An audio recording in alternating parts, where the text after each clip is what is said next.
มีขายอยู่แต่ก็ก็ถือว่าได้ว่าแต่ถือว่าว่าว่าธรรมดาไม่เป็นอย่างหรอกแต่ว่าถ้าเคยเอาไปใหญ่ก็ถือว่าได้ว่าบัตรบุตรเอายกว่าเป็นอย่างไรไปเรือบ้านครับแล้วก็ผู้ประตูรัตนพิโรธมาอีกสักหน่อยนอกนั้นก็เหลือบ้านมงน้อยบ้านมงน้อยเนาะเหลือข้าวขาวบ้านมงน้อยวันนั้นเดินทางมาอยู่บ้านไหนแก่บ้านนอกบ้านนอกบ้านนอกเห็นว่าตามหลักธรรมะแล้วบ้านนอกเพิ่งอาประชาสัมพันธ์ของอีกนิดนึงให้คนเราได้เอาต้นขึ้นมาไว้มิตรบาทมิตรบาททำอะไรเอาต้นดอกไม้เหี่ยวไปทอดพระสังไว้ฉะนั้นกับมิตรบาทถ้าเห็นบาทกับผู้ใดมีศรัทธาจิตใจว่าหัวใจไม่ได้บาทนะบาทสิบบาทเอาบาทจะไปขนาดมันค่อยกดต่อบำรุงวัดพระอารามก็จะได้ภาษาแก่ก็จะได้ไปเรียนอีกต่อไปมีเงินสดถวายแล้วเราจะได้ถวายแล้วยังมันจะลอย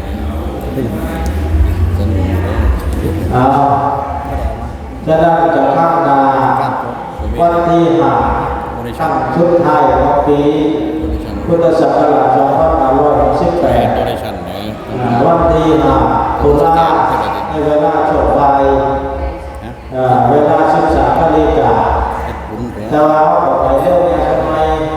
เขาบอกไปตั้งแต่โบราณไปตั้งแต่เที่ยงโบราณจังหวัดตากเนี่ยหาโมกเพิ่งเลยออกรถเลยหาโมกเพิ่งเลยออกรถเลยเพราะว่าตากว่าวัดป่าสำโรงไปไหนต้องไปก่อนเขาอย่าไปหลังเขานะ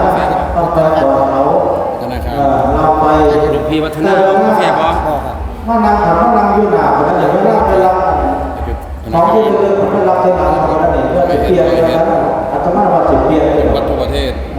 ไปนั่งหลังเขาแต่ดีแต่เป็นวัน20 บาทก็เป็นสแกนของที่เรื่องเลยรับวัดของเปลี่ยนไปนั่งหลังที่ตัวของสี่ด้วยกัน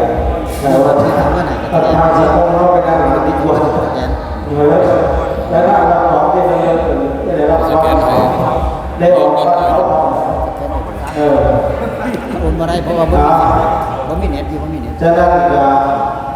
ข้างในเขาที่ได้จบเวลา13 นาฬิกาประเดี๋ยวพวกพ่อวัดไหนที่จะสร้างอยู่กับพัฒนาเมื่อแรกถึงเนี่ยสักหน่อยไม่ถึงพ่อเด็กสาวเจ้าพ่อแม่พ่อเด็กเจ้าตาพ่อเด็กพูดเด็กคุยกันว่าเด็กตาเด็กตาเด็กคุยกันแน่สองสามคำเป็นดีบางทีว่าถ้าเด็กคุยกันจับไปเนี่ยบางเด็กคุยกันจะทับจับอันนี้ก็ไม่เห็นกันถ้าเราใครได้จะได้จัดสถานที่แล้วก็พักก็ต้องเต็มตั้งอาจารย์สักนำรถต้นตีนำรถต้นตีนกพระสุขนกพระสุขเกิดไหมถึงไม่เสร็จแล้วจะได้ตามรถของพระตาสุขเขาทำดีเขาไม่มาเองเขาไม่มาเขาทำมาอาจารย์เห็นไหมใช่นกพระสุขอะไรก็ดีก็ได้ไม่ฟังไม่ก็ได้มาเองมาเองลงเห็นไหมจะได้เต็มย่ายแล้วก็โคตรมันเรียกแถวมันก้าวต่อสองคนเรียกแถวจะได้ต่อคนเรียกแถวของก้าวนั่นหรอเขาเดินสองก้าวตาเดินตาสุดนะครับพอพูดก็ทุกตัวนี้นะเดี๋ยวพอพูดก็ทุกสบายนี่จะหน่อยพอพูดก็ดีนะสามโมงพอพูดก็ทุกสัตนาเป็นลูก3 8 2มันจบดีสิ่งแก่ไม่ได้แล้วก็สิ่งมากเบนละช่วยพบชาวบ้านละเนาะก็สิ่งมากบนชาวบ้านละ2 3 4เพื่อคนรู้สดคนยากนะฮะเสียงคนละเสียงคนย่อมแดงย่อมพอของพยาสิไปหน้าก่อนเดี๋ยวสิคนไปหน้าเนาะตอนนี้เวลาที่สิเด็กก็ดีเนาะครับ 12:57 น.พร้อมที่จะทำพิธี บ้านก็อยู่แถว กราบอาราธนานิมนต์ประธานสงฆ์เลยในสวดสวดมนต์หลายกิจกรรมอาจารย์เป็นฝ่ายเป็นฝนเนาะการจะเลือกพ่อย่อมแม่ใส่บาตรจะเลือกของมีตัวเงิน เป็นบ้านทุกปีนะ ผู้ใดมีบาตรเขาว่าทั้งพานะพากับที่ใส่ขึ้นมาใส่ในร่มไว้ได้ถูกกับตรงพระเอาบุญที่กันเอาบาตรนั้นเอาบาตรนี้มีตลาดทั้งพานะ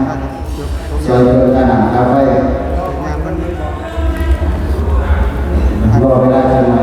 รอประธานสงฆ์ของมาที่ทำพิธี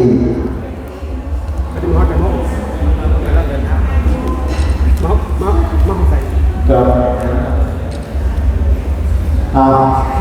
เลยสักนิดนึงเราตั้งสมอีกสักนิดนึงเรียนรวมนึงคือการอยากให้เราเอาวัดสารกิจประมาณสัก5 นาที เสียงผมก็เสียงหมาต่างกัน ถ้าเราเดินทาง ขึ้นกว่ากันเลย มาไม่ได้แล้วได้เจออีกแล้วเราลอยสักนิดนึงเนาะเราฝ่าวันใดเรามาเพราะว่าเราว่าต้องเองอันคนได้ ตอนที่เห็นงานลูก ผนังกระจายอาคารกระจายอัตมาว่ามันเป็นส่วนโยว่าเพื่อเขาไม่ได้เรื่องโบสถ์เลยอัตมาเรื่องโบสถ์โบสถ์โคตรโบสถ์เลยทั้งใหญ่เอาละถ้าจะไหนกับดูที่อาจารย์จะแนะนำเราอย่างไรกันในวันอาจารย์ประธานเลย